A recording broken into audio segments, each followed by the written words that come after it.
Subscribe Muhammad Amjad Nadwi, Indian Islamic scholar. من الشيطان الرجيم بسم الله الرحمن الرحيم يا أيها الذين آمنوا اذكروا نعمة الله عليكم إذ جاءتكم جنود فأرسلنا عليهم ريحا وجنودا لم تروها وكان الله بما تعملون بصيرا.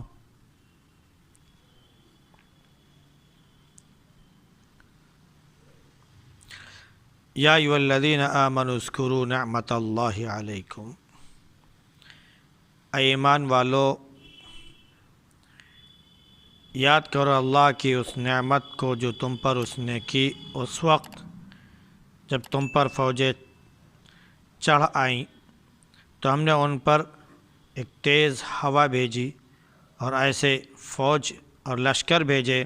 جنہیں تم نہیں دیکھ سکتے تھے۔ اللہ رب العزت ان تمام چیزوں کو دیکھنے والا ہے جو تم کر رہے ہو۔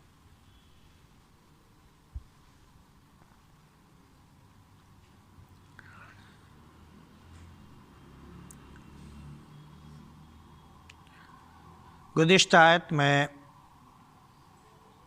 اس بات کا ذکر تھا کہ اللہ رب العزت نے انبیاء علیہ السلام سے عہد و پیمان لیا، اس میں تمام انبیاء شامل، جن میں سے خاص نبیوں کا ذکر کیا گیا۔ اللہ کے نبی صلی اللہ علیہ وسلم کا ذکر سب سے پہلے آیا، پھر نوح علیہ السلام، ابراہیم علیہ السلام، موسیٰ علیہ السلام، عیسیٰ علیہ السلام وغیرہ کا، اور سب سے اللہ رب العزت نے سخت معاہدہ لیا، اور سخت معاہدہ یہی تھا کہ اللہ کا پیغام وہ بندوں تک ہر حال میں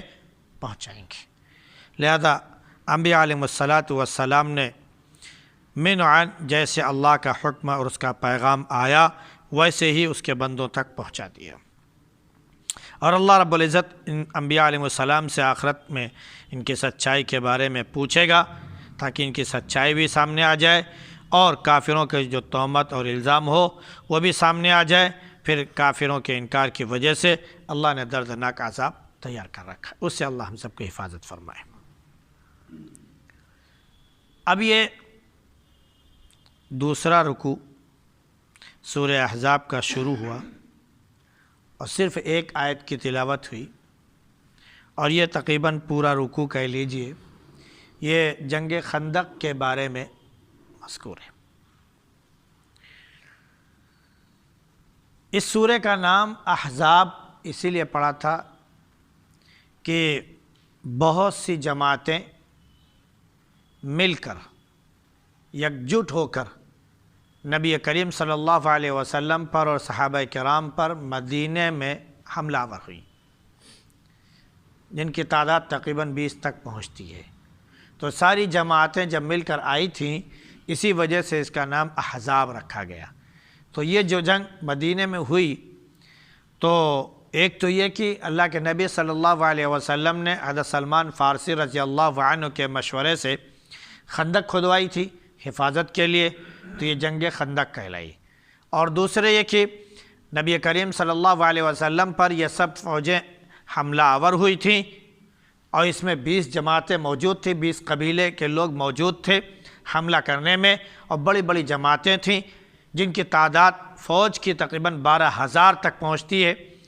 تو وہ ساری جماعتیں جب مل کر یکجٹ ہو کر مدینہ پر حملہ آور ہوئیں تو اس اعتبار سے اس کا نام جنگ احزاب رکھا گیا۔ اس سورہ کا نام سورہ احزاب ہے،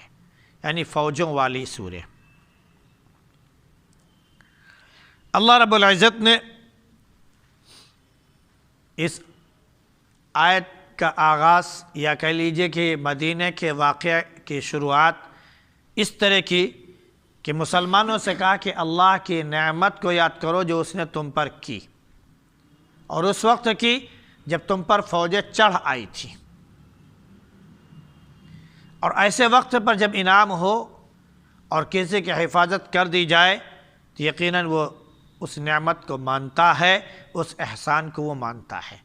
یہ الگ بات ہے کہ بالکل ہی ناشکرہ ہو جائے، وہ اس کی آنکھوں کا پانی مر چکا ہو بالکل سے، وہ کہہ لیجئے کہ احسان ناشناس بن جائے یا احسان فراموش بن چکا ہو، بالکل وہ سانپ کی طرح ہو کہ اپنے پالنے والے کو بھی جب موقع ملے وہ ڈس لے، اگر اسی طرح ہے تو اس کی بات ایک الگ ہے، اس کی فطرت چینج نہیں کی جا سکتی۔ لیکن صحیح یہ ہے کہ بڑے سے بڑا دشمن بھی ہو، اگر ایسے موقع پر جہاں پر اس کو بالکل سے جان کا ڈر لاحق ہو جائے اور اس کا ایک دشمن بھی موجود ہو اور وہ حفاظت کر لے، تو پھر شاید وہ دوستی میں اس کی دشمنی بدل جاتی ہے، پھر وہ احسان تلے دب جاتے ہیں اور پھر کبھی اس کا وہ برا نہیں چاہتے، اگر وہ واقعتاً احسان ماننے والا ہے تو، اگر وہ اچھائی کو قبول کرنے والا ہے تو۔ اور یہاں پر اچھائی کرنے والا کون؟ اللہ رب العزت۔ احسان کرنے والا کون؟ اللہ رب العزت۔ وہ فرما رہا ہے کہ اے مومنو، اس وقت کے نعمت کو یاد کرو جب ہم نے کی تھی تم پر، جب کہ فوجیں تمہارے اوپر چڑھ آئی تھی۔ اور نعمت کیا تھی؟ کہ اللہ رب العزت نے ان پر آندھی بھیج دی، تیز ہوا بھیجی، اور وہ ایسی ہوا تھی جس کی ان کی ڈیگچیاں، دشمنوں کی ڈیگچیاں، ان کے خیمے اکھڑ گئے، ان کے گھوڑے جو ہے وہ رسیاں توڑ توڑ کر بھاگ کھڑے ہوئے، پھر ان کے پاس کچھ بچا نہیں تھا، مارے ڈر کے پوری فوج بھاگ گئی۔ اور اللہ رب العزت نے فرشتوں کی فوج بھیجی تھی۔ یہ الگ بات ہے کہ اس جنگ میں فرشتوں نے حصہ نہیں لیا تھا، جیسے جنگ بدر میں، جنگ احد میں شریک ہوئے تھے فرشتے، باقاعدہ جنگ کی تھی، لیکن اس میں فرشتوں نے جنگ نہیں کی تھی، بس فرشتوں نے کافروں پر رعب ڈالنے کے لیے اس میں شرکت کی تھی، جنگ ہوئی بھی نہیں۔ ہاں اکا دکا جنگ ہوئی اس طرح کی، کبھی ادھر کا کوئی پہلوان آتا اور للکارتا کہ ہائے کوئی تم میں سے کوئی مرد جو مقابلے کے لیے آ سکتا ہو، تو مسلمانوں کی طرف سے کوئی اللہ کے نبی صلی اللہ علیہ وسلم کے اشارے پر جاتا اور اس کا کام تمام کرتا اور چلا آتا۔ کبھی ایسا ہوتا کہ دشمنی کی فوج میں سے کوئی شخص اپنی بہادری کا جوہر دکھاتا، تو جو خندق کھودی گئی تھی اس خندق کو گھوڑے سے ایڑ لگا کرتا اور اس پار ہو جاتا، یعنی خندق کے پار آ کر مسلمانوں کے اس حلقے میں کہہ لیجئے جہاں پر مسلمانوں کی اپنی فوج تھی جس کی تعداد صرف 4000 یا 3000 تھی، تو وہاں پر آ جاتا تو مسلمان اس کا قلعہ تمام کر دیتے۔ کچھ ایسے ہوتے کہ وہ کوشش تو کرتے لیکن گڑے میں گرتے، تیروں سے ان کو مار دیا جاتا، وغیرہ وغیرہ، تیر اندازی برابر ہوتی رہتی، لیکن بہرحال تلوار سے لڑائی جو ہے بہت کم ہوئی اور بس یکا دکا ججبی ججبہ ایسے ہوئی تھی، باقاعدہ جنگ نہیں ہوئی۔ تو اس وقت جب یہ فوجیں آئیں تو ان کا واقعہ کیا ہے؟ وہ کہ اللہ کے نبی صلی اللہ علیہ وسلم نے مدینے میں بنو نذیر اور بنو قریظہ، یہ دو یہودی قبیلے تھے،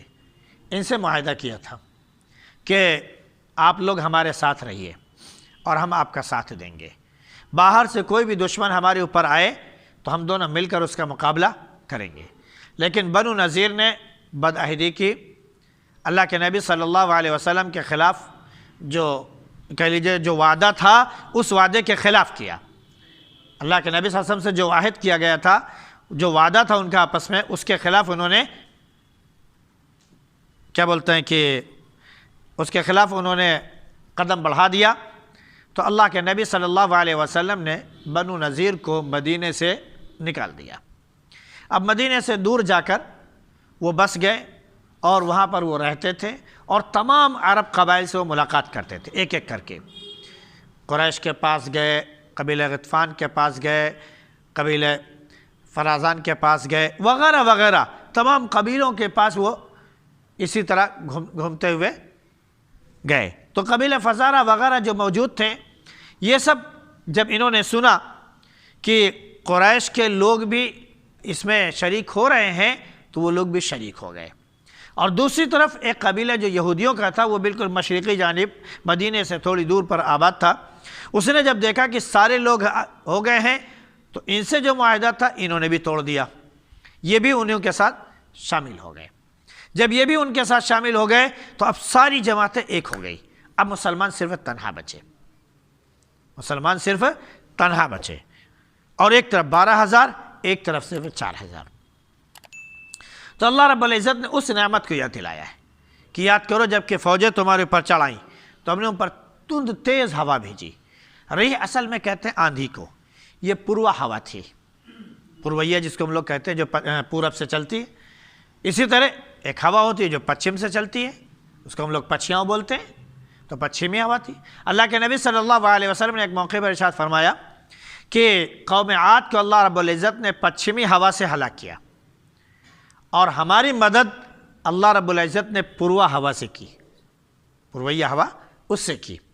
تو یہ دشمنوں کی جو دیگچیاں چولہے پر جو چیزیں چڑھی ہوئی تھیں، کھانا بنا رہے تھے، آگ جلی ہوئی تھی، یہ آندھی اتنی تیز آئی کہ ان کا کچھ بھی نہیں بچا، سب اکھڑ پکڑ گیا. اور مسلسل یہ آندھی چلتی رہی، اس پر بارش اور پریشان. تو ہر قبیلے کے جو سردار تھے انہوں نے اپنے اپنے قبیلے کے لوگوں کو بلایا کہ اب یہاں پر ٹھہرنا مشکل ہے، چلو رخت سفر باندھو، جو بھی جیسے ہے چھوڑ کے بھاگ کھڑے ہو. لہذا سارے قبیلے بل جنگ کیے ہوئے وہاں سے بھاگ کھڑے ہوئے. اللہ رب العزت نے اس طرح مسلمانوں کو فتح عطا فرمائی. تو اللہ نے فرمایا کہ دیکھو یہ جو قبیلے آئے تھے بڑی سازش کے ساتھ مسلمانوں کو تباہ و برباد کرنے کے لیے آئے تھے، اور جس وقت آئے تھے سخت سردی کا عالم تھا، مسلمانوں کے پاس کپڑے بھی نہیں تھے پہننے کے لیے ٹھیک سے، اور ہتھیار بھی نہیں تھے کہ اس سے وہ جنگ کر سکیں، اور تعداد بھی بہت کم تھی. پھر ایسی حالت میں جب وہ دشمن آ گئے تو مسلمانوں کو میدان میں نکل کر مقابلے کے لیے آنا پڑا. جب وہ میدان میں آئے تو اب سردی سے ٹھٹک بھی رہے ہیں، ساری چیزیں ہو رہی ہیں. وہاں پر اللہ رب العزت نے بڑی مدد فرمائی کہ ان کو جمائے رکھا اور باقی رکھا اور دشمنوں کے پیر اکھاڑ دیے. اللہ کے نبی صلی اللہ علیہ وسلم نے جنگ خندق کے موقع پر صحابہ کرام کو جب یہ حکم دیا کہ آپ لوگ خندق کھودیں گے تو ہر 10 آدمیوں پر 40 فٹ خندق کھودنے کا حکم دیا. یعنی تقریباً یہ کہہ لیجئے کہ ایک آدمی کے حصے میں تقریباً 4 فٹ زمین آئی کہ اسے کھودنا ہے، جو تقریباً یہ کہہ لیجئے کہ 8-10 فٹ جو ہے چوڑی رہی ہوگی اور تقریباً 8-9 فٹ 10 فٹ گہری رہی ہوگی، تاکہ کوئی ڈائریکٹ کود نہ سکے.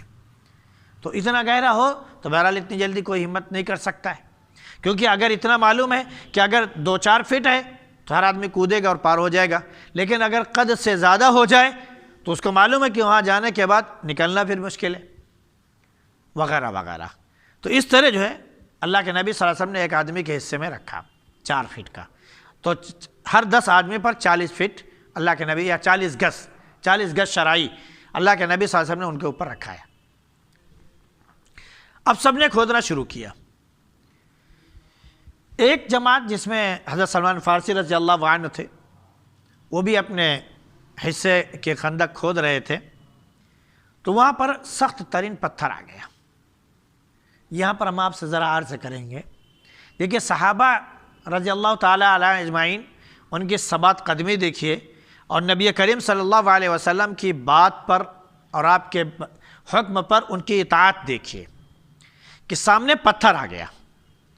اب پتھر پر وہ کلہاڑی چلا رہے ہیں، کدال چلا رہے ہیں، توڑنے والے اوزار وہ چلا رہے ہیں، لیکن پتھر سفید تھا، وہ ٹوٹنے کا نام نہیں لے رہا تھا. حالانکہ صحابہ کے دل میں یہ بات آئی کہ اگر ہم لوگ یہ پتھر چھوڑ کر تھوڑا سا گھما کے کھود دیں تو آسانی سے ہم لوگ خندق کھود لیں گے، لیکن صحابہ نے کہا نہیں، اللہ کے نبی صلی اللہ علیہ وسلم نے یہ نشان ایسے لگایا ہے تو ہمیں خندق ایسے ہی کھودنی ہے، ہم گھما کے نہیں کھودیں گے جب تک کہ نبی کریم صلی اللہ علیہ وسلم سے اجازت نہ مل جائے. آپ ذرا غور کریں کہ ایک خندق کا کھودنا تھا، مصلحتاً اس کو اگر وہ گھما بھی دیتے تو کوئی حرج نہیں تھی، لیکن نبی کریم صلی اللہ علیہ وسلم کے لگائے ہوئے نشان سے وہ ہٹنا نہیں چاہتے تھے، اتنی اطاعت تھی ان کے اندر. اور ہم تمام احکام ہونے کے باوجود، اللہ کے نبی صلی اللہ علیہ وسلم سے دعویٰ محبت کا کرنے کے باوجود نماز بھی چھوڑتے ہیں، روزہ بھی چھوڑتے ہیں، زکوٰۃ بھی چھوڑتے ہیں، ہے نا، اور دیگر تمام اعمال صالحہ سب ہم چھوڑے بیٹھے ہیں، پھر بھی ہم کہتے ہیں کہ ہم کیا ہیں؟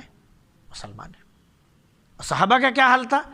کہ یہ سنت پر عمل کرنا، دینیات پر عمل کرنا، یہ تو بہت بڑی چیز تھی. صرف خندق کا جو معاملہ تھا اس سے بھی وہ ہٹنا گوارا نہیں کرتے تھے نبی کریم صلی اللہ علیہ وسلم کے حکم کے بغیر. چنانچہ مشورہ ہوا کہ اللہ کے نبی صلی اللہ علیہ وسلم کو بلایا جائے۔ سلمان فارسی رضی اللہ عنہ کو کہا، لوگوں نے کہ بھائی آپ آواز دیجیے۔ انہوں نے کہا کہ یا رسول اللہ کے نبی صلی اللہ علیہ وسلم کو آواز دی اور فرمایا، عرض کیا کہ یہاں پر ایک پتھر آ گیا ہے، ایک چٹان آ گئی ہے، وہ ہم لوگوں سے ٹوٹ نہیں رہی ہے، ہمارے اوزار ٹوٹ گئے۔ اللہ کے نبی صلی اللہ علیہ وسلم تشریف لائے، آپ نے کدال لی، ایک کدال جب ماری تو پتھر ٹوٹ گیا، اس میں سے ایک روشنی نکلی، ایسے روشنی جیسے کمرہ پورا روشن ہو جائے، چمک نکلی، پورا مدینہ گویا کہ کہہ لیجئے کہ اللہ کے نبی صلی اللہ علیہ وسلم فرمایا کہ پورا مدینہ روشن ہو گیا۔ اور پھر ساتھ میں فرمایا کہ عراق جو ہے فتح ہو گیا ہے، عراق کی خوشخبری لے لو، وہاں کا قلعہ تمہارے ہاتھ میں آ جائے گا، یہاں پر بے سر و سامانی کا عالم ہے، دشمن چاروں طرف سے گھیرے ہوئے ہیں، لڑنا مشکل ہو رہا ہے، اور خوشخبری کس کی دی آ رہی ہے کہ عراق ملک جو ہے تمہارے زیر ہو جائے گا، تمہارے ہاتھ میں آ جائے گا۔ اس کے بعد پھر دوسری مرتبہ کلاڑی ماری، فرمایا کہ فلاں ملک، سمجھا نہیں، وہ روم تمہارے قبضے میں آ گیا ہے۔ یہ اللہ رب العزت نے ایسے موقع پر جب مایوسی چھائی ہوئی تھی یہ خوشخبری سنائی، یہ خوشخبری سنائی۔ تو اللہ کے نبی صلی اللہ علیہ وسلم مارتے تھے، وہ پتھر، وہ چٹان ٹوٹ جاتی تھی، لہذا جب وہ ٹوٹ گئے تو صحابہ نے پھر اس جگہ سے سیدھا خندق کھود دی۔ اس خندق کے درمیان میں صحابہ، ایک طرف سے پہاڑ تھا جو مدینہ کے تمام مسلمانوں کی حفاظت کر رہا تھا، اور سامنے سے جدھر سے دشمن آنے والے تھے ادھر چاروں طرف سے وہ خندق کھود دی گئی تھی۔ تو یہ وہ منظر تھا جو اللہ رب العزت نے یہاں پر ذکر کیا کہ ہم نے فرشتے بھیجے جن کو تم دیکھ بھی نہیں سکتے تھے، وہ پوری فوج کے ساتھ آئے تھے اور فوج میں بن کر آئے تھے، اور اللہ نے آندھی بھیج دی۔ تو اللہ نے فرمایا کہ جو کچھ تم کر رہے ہو اللہ اس سے باخبر ہے اور دیکھ رہا ہے۔ آگے ذکر انشاءاللہ مزید آئے گا۔ سبحان اللہ بحمدی، سبحانک اللہم وبحمدک، ونشہد ان لا الہ الا انت نستغفرک ونتوب الیک۔